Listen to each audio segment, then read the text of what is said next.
Assalamualaikum warahmatullahi wabarakatuh.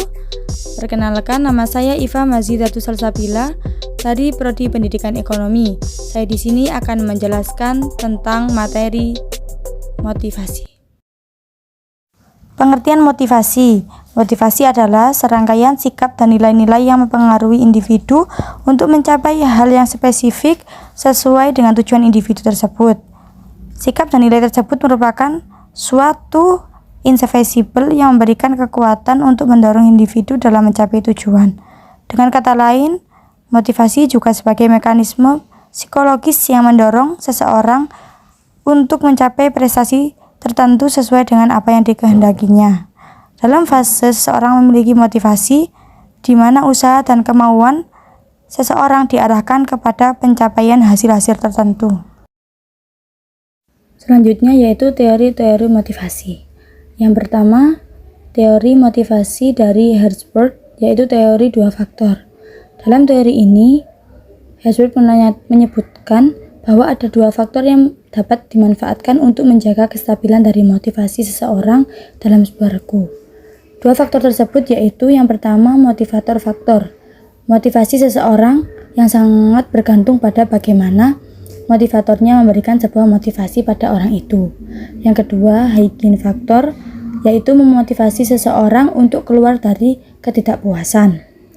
Yang kedua, teori motivasi dari Douglas atau teori X dan Y. Teori ini dikenal sebagai teori yang digunakan pembagi mengenai pandangan sifat alami yang dimiliki manusia. Makna dari X dan Y tersebut yaitu untuk X bermakna teori yang memiliki relasi opini pengelolaan tradisional, sedangkan teori Y bermakna yang berelasi dengan teori pengelolaan yang didasarkan pada penelitian perilaku. Yang ketiga, teori Victor atau teori harapan. Teori ini adalah akibat dari suatu hasil yang ingin dicapai oleh seseorang dan perkiraan yang bersangkutan. Tindakannya akan mengarah kepada hasil yang diinginkannya itu. Apabila seseorang sangat menginginkan sesuatu dan jalan tampak terbuka untuk memperolehnya, maka yang bersangkutan akan berupaya untuk mendapatkannya. Yang keempat yaitu teori McClellan atau teori prestasi. McClellan mengemukakan bahwa individu mempunyai cadangan energi potensial. Bagaimana energi ini dilepaskan dan dikembangkan tergantung pada kekuatan atau dorongan motivasi individu dan situasi serta peluang yang tersedia. Yang kelima, teori Abraham Maslow atau teori hierarki kebutuhan. Menurut Abraham, mengacu pada 5 kebutuhan pokok yang disusun secara hierarkis. Yang pertama, kebutuhan yang bersifat fisiologis. Yang kedua, kebutuhan keamanan dan keselamatan kerja. Yang ketiga, kebutuhan sosial. Yang keempat, kebutuhan akan prestasi. Dan yang terakhir, kebutuhan mempertinggi kapasitas kerja. Selanjutnya yaitu jenis-jenis motivasi. Yang pertama, motivasi prestasi. Motivasi ini membentuk dasar bagi kehidupan yang baik, memberikan motivasi, kepribadian dinamis, dan menghormati diri sendiri. Yang kedua, motivasi peningkatan diri. Motivasi ini bisa ditemukan dari diri sendiri atau dari luar. Karena motivasi diri penting untuk mencapai kesuksesan dalam pekerjaan dan kehidupan yang pribadi. Sebelum lebih tingkat kebutuhannya diaktifkan, maka tingkat kebutuhan yang lebih rendah harus dipenuhi terlebih dahulu. Yang ketiga, motivasi ekstrinsik, yaitu motivasi yang berlaku pada kedua kasus dan efektif. Maksud kasus di sini adalah pemikiran yang positif dan pemikiran negatif. Yang keempat, motivasi sosial. Motivasi sosial ini banyak orang yang menganggap kehidupan sosial mereka sebagai motivasi terbesar mereka.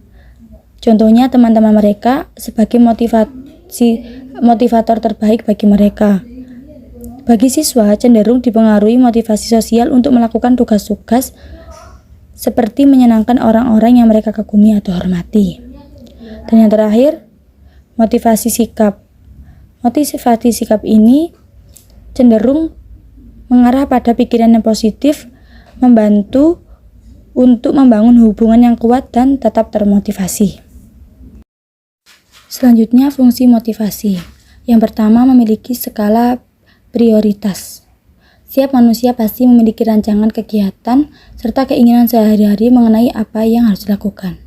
Skala prioritas ini adalah harus pintar-pintar membedakan mana kegiatan yang penting serta mana kegiatan yang tidak penting untuk dilakukan. Yang kedua, lebih cepat tanggap. Lebih cepat tanggap ini akan terpacu untuk melakukan sesuatu dengan cepat apabila kita termotivasi untuk menggapai tujuannya dengan cepat tanpa membuang-buang waktu yang banyak. Bila sudah begitu, maka tidak akan membuang-buang waktu lagi untuk urusan yang tidak penting. Yang ketiga yaitu menentukan arah perbuatan. Menentukan arah perbuatan ini termotivasi tentunya akan memiliki tujuan hidup yang terarah, karena tujuannya itu dibagi menjadi dua, yaitu tujuan positif maupun tujuan negatif. Pasti kita bisa membedakan mana yang harus kita ikuti dan mana yang harus tidak kita ikuti, karena motivasi yang baik akan menuntun individu untuk meraih tujuan hidupnya secara positif. Yang keempat, lebih produktif. Motivasi yang hadir dapat membuat seseorang lebih semangat dalam berbagai hal. Jika kita suka bermalas-malasan, melainkan sering berusaha keras, hasil yang akan didapat pun akan sangat positif. Menjadi lebih produktif dalam melakukan setiap kegiatan benar-benar penting dalam rangka menggapai impian pribadi. Selanjutnya, yang kelima yaitu menumbuhkan sikap kreatif. Seseorang yang produktif tidak suka membuang-buang waktu secara cuma-cuma, karena lebih suka memanfaatkan waktunya yang ada untuk kegiatan positif. Jadi, harus mempunyai jiwa kreatif untuk muncul dengan gairah dan semangat tinggi yang terus tertanam dalam diri sendiri. Yang keenam, yaitu mampu memberi dorongan semangat terhadap karyawan. Bagi pengusaha, harus memiliki motivasi tinggi dan mampu bersikap kompeten, disiplin, dan bekerja keras karena sebagai contoh bagi karyawannya. Sikap baik tersebut tentu akan secara tidak langsung menjadi dorongan karyawan lain untuk terus memberikan yang terbaik. Dan yang terakhir, memiliki rasa tanggung jawab yang tinggi. Motivasi yang terus mengalir tentu membuat kamu tahu mana yang wajib dilakukan dan mana yang kurang penting. Karena setiap tugas penting akan selalu diutamakan terlebih dahulu di atas kepentingan yang lain. Selanjutnya adalah tujuan dari motivasi. Yang pertama, tujuan motivasi adalah untuk menggerakkan atau menggugah seseorang agar timbul keinginan dan kemauannya untuk melakukan sesuatu sehingga dapat memperoleh hasil atau mencapai tujuan tertentu. Yang kedua, tujuan motivasi bagi seorang manajer untuk menggerakkan pegawai atau bawahannya dalam usaha meningkatkan prestasi kerjanya sehingga tercapai tujuan organisasi yang dipimpinnya. Dan yang terakhir, motivasi bagi seorang guru adalah untuk menggerakkan atau memacu pada siswanya agar timbul keinginan dan kemauan untuk meningkatkan prestasi belajar sehingga tercapai tujuan pendidikan sesuai dengan yang diharapkan dan ditetapkan di dalam kurikulum sekolah. Next. Kesimpulan dari motivasi adalah motivasi merupakan dorongan untuk bertindak terhadap serangkaian proses perilaku manusia dengan mempertimbangkan arah intensitas dan ketekunan pada pencapaian tujuan. Sedangkan elemen yang terkandung dalam motivasi meliputi unsur membangkitkan, mengarahkan, menjaga, menunjukkan intensitas, dan bersifat terus-menerus dan adanya tujuan. Sekian presentasi dari saya. Apabila ada salah dan kata, kurang lebihnya saya mohon maaf. Wassalamualaikum warahmatullahi wabarakatuh.